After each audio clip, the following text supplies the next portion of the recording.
What are the kind of things the government probably shouldn't do? Well, bashing the energy companies may be popular these days, and everyone loves to hate Exxon, but it's not going to do much good. The sad fact is that at present, 80 to 90% of world oil is controlled by the national oil companies, the National Oil Company of Iran, the National Oil Company of Saudi Arabia, Venezuela, and so forth. The international oil companies, the Shells, the Exxons, the BPs of the world, don't have access or very limited access to most of the world's oil these days. Another reason they're going to such lengths investing in places like the Gulf of Mexico where they have some access. Price controls, gasoline rationing, allocation controls are probably the worst of all worlds, but that's one of the first things we unfortunately may see. Government picking winners and losers, I think very much should be avoided. The government, neither government nor anybody else can, ahead of time, has any good track record of picking winners and losers. There's a very good chance that the winners the government picks will probably end up being the losers. The avoidance of spurious regulations, odd even fueling days, speed limits, micro-fuel restrictions in the U.S. in the 70s. We passed laws saying you couldn't use natural gas to produce electricity. Local jurisdictions did pass laws saying you couldn't use natural gas to heat swimming pools. Totally unenforceable, of course. I think the bottom line is that government intervention that is highly unpopular with the public simply won't work. There are, of course, some important issues that the government must address. There's a current shortage of just about everything you need in the energy sector in terms of physical resources, financial resources, and especially human resources. We call it massive commercial crash programs are rare and they rarely succeed. The startup of any of these projects we're talking about on the demand side or the supply side will be much slower and probably cost a lot more than we anticipate. One concern of special import here, I think, is it's not clear how environmental protection will fare once the crisis occurs. When people don't have a job and are freezing to death in the dark, can't drive their cars, what are they going to feel about environmental protection? Will they care about CO2 or greenhouse gases or climate change? Who knows? Most of my talk here is obviously on the peak oil question. It can't be divorced from the question of climate change. Climate change and peak oil are probably the two most long-term intractable energy and environmental problems the world faces. I'll just say here that it's a mistake to try to address either one of them independently. You can't focus exclusively on climate change without worrying or considering peak oil and vice versa. If you do, you're going to get very bad policy. Hey, there's plenty of time to address our problem. Why worry now? Absolutely not true. Time may have already run out to avoid serious problems. The good news is that viable mitigation options exist. However, if we wait until we reach the point of peaking, it will be too late by years and probably decades. Thus, if oil peaking occurs within the next decade or sooner, as many of the top experts feel, we, the world, Australia, U.S., you name it, are in very serious trouble. Action is required immediately. Now, why do we say this? Let's do a very simple exercise here. We'll take the U.S. profile and just make a triangle out of it, that dotted line, and say this is about what the world oil production, peaking of world oil production will look like. It'll go up, it'll reach a maximum, and then it'll decline. Again, very simple here. You see the decline pattern, and here we've hypothesized that oil production will peak at about 100 million barrels a day. The world is currently consuming about 86 or 87 million barrels a day. This is not a forecast. 100 is a very easy number to work with. The world will be going along at increasing demand for increasing economically at about 2 or 3% a year. Demand for oil increasing 1.5%, 2% a year. It'll want to continue to do this to keep the economies of the world growing. When oil peaks, of course, the oil won't be there, and neither world oil consumption nor economic growth can continue. You have the shaded triangle there is, for lack of a better word, a shortage.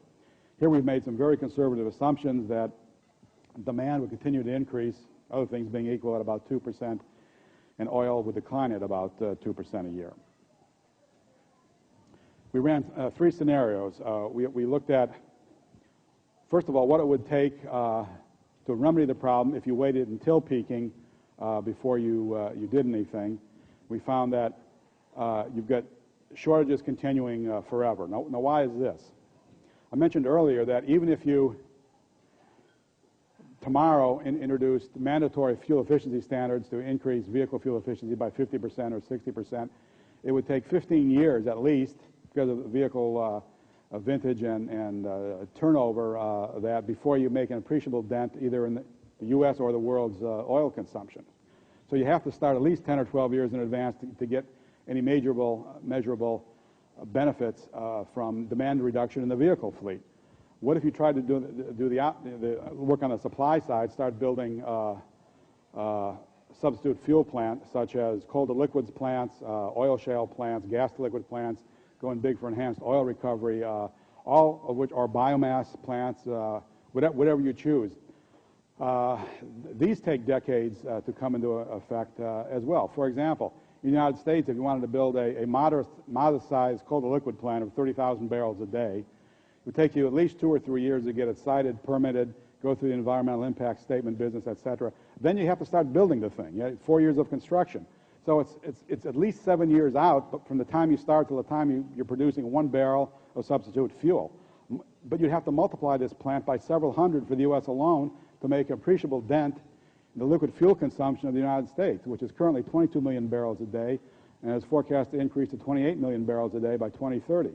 There's no way you can do that, not to mention the costs and the difficulties. We're just talking about the time involved.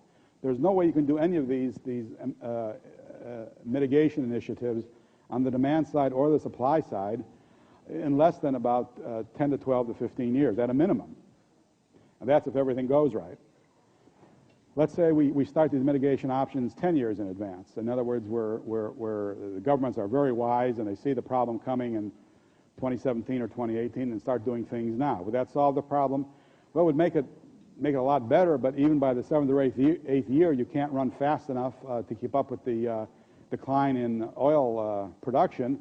And by the 7th or 8th year, you've got shortages beginning to appear that get worse every year. Finally, what if you started 20 years in advance, the world started 20 years in advance, then you may have a handle on solving the problem. In other words, if we think that oil production is going to peak around 2010, we should have started doing something about 1990. Obviously, we didn't. We haven't.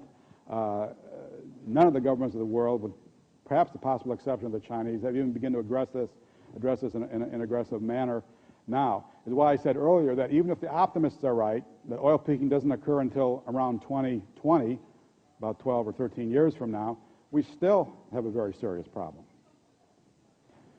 So the results, the summary is simple. Waiting for oil peaking is the worst possible policy. Starting 10 years early is better, but shortages still develop. You've got to start at least 2 decades in advance. There's simply no quick fix. And all this diagram shows that what you can get from various mitigation options compared to the rate of decline of oil. We use the 2% decline.